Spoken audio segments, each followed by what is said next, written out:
दरियाई सिंध पर नई नहरों का मंसूबा खत्म कर दिया गया। वज़ीर आज़म शहबाज शरीफ की ज़ेर सदारत मुश्तरका मफादात कौंसिल के अहम इजलास में कैनाल से मुतालिक एक्निक की इजाज़त को मुस्तरद कर दिया गया। इस्लामाबाद में CCI के इजलास में वज़ीर आला नायब वज़ीर आज़म इसहाक डार इरसा हुक्काम ने शिरकत की।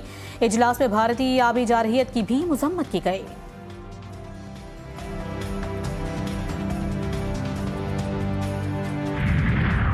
पाकिस्तान से हज ऑपरेशन का आगाज हो गया। इस्लामाबाद इंटरनेशनल एयरपोर्ट से पहली हज परवाज PK 713 मंगल की सुबह 393 आज़मीन को लेकर रवाना हुई। विफाकी वज़ीर मजहबी उमूर सरदार मोहम्मद यूसुफ और सऊदी सफ़ीर नवाफ बिन सईद अल मालिकी ने आज़मीन हज को रुखसत किया। विफाकी वज़ीर को रोड टू मक्का इमिग्रेशन मंसूबे पर ब्रीफिंग दी गई। हज ऑपरेशन के पहले रोज़ 6 परवाज़ों के जरिए आज़मीन को हुज्जाज मुक़द्दस पहुँचाया जाएगा। आज लाहौर और कराची से भी परवाज़ें जाएंगी। पहलगाम ड्रामे की बुरी तरह नाकामी और पाकिस्तान के सख्त मौक़िफ़ की वजह से मोदी सरकार की रुसवाई में इजाफा हो रहा है। सेक्रेटरी जनरल अक़वाम मुत्तहिदा एंटोनियो गुतरेस ने पाकिस्तान और भारत से मुतालबा किया है कि तनाज़े को बातचीत से तय किया जाए।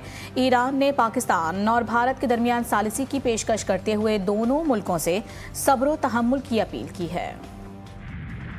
स्पेन और पुर्तगाल की तारीख का बदतरीन ब्लैकआउट, एयरपोर्ट्स और रेलवे स्टेशन बंद, अवामी ट्रांसपोर्ट और अस्पतालों की सर्विसेज मुतासिर। पुर्तगाल ने मसला स्पेन से जोड़ा। स्पेन ने फ्रांस के साथ बिजली के राबते की खराबी को जिम्मेदार ठहरा दिया।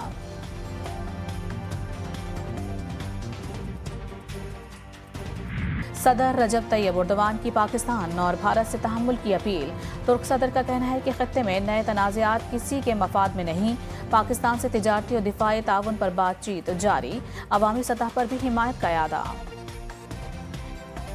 पहलगाम वाक़या मशकूक करार। भारतीय इल्ज़ामात पर सियासी क़यादत कौम की आवाज़। भारत को आईना दिखाने के लिए ऑल पार्टीज़ कॉन्फ्रेंस बुलाने का मुतालबा। तहरीक इंसाफ समेत तमाम जमातें मुत्तहिद।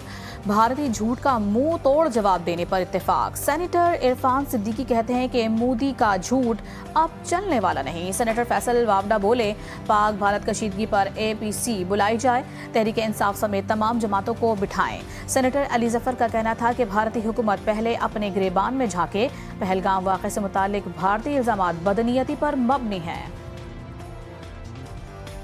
खतरे की निशानदेही को जंगी बयान कहना गुमराह कुन। मेरी बात को तोड़ मरोड़ कर पेश किया गया।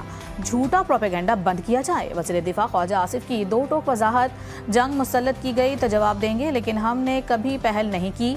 मैंने ये कहा था कि अगले 2 से 3 दिन अहम हैं। दोनों ममालिक की सरहदों पर फौज खड़ी है। ऐसी सूरत हाल पैदा हो तो हम इसके लिए भी 100% तैयार हैं।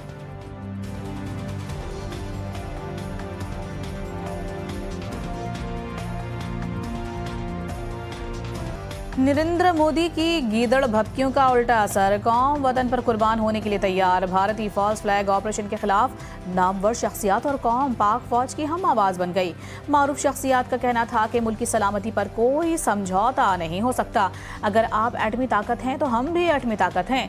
तारीख गवाह है कि हम प्यास में लड़ने और शहीद होकर हमेशा जिंदा रहने का हुनर जानते हैं।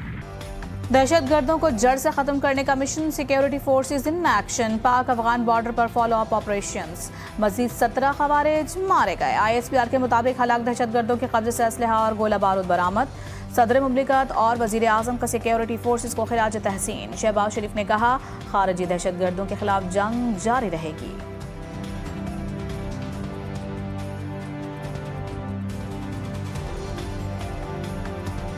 सूरज ने निकाला कहर का हथियार। गर्मी का तूफान हो गया बेकाबू। सबको अब है बारिश का इंतजार। महकमा मौसमियात की अप्रैल के आखिर तक मौसम गर्म और खुश्क रहने की पेश गोई। शहर कायद में भी सूरज के मिजाज में नरमी नहीं आई। पारा 38 तक जा पहुंचा। आज भी तपती धूप शहरियों को झुलसाएगी। सिंध, बलोचिस्तान, खैबर पख्तूनख्वा और पंजाब भी सूरज की लपेट में रहे। यकम मई से बारिशें मुतवक्के।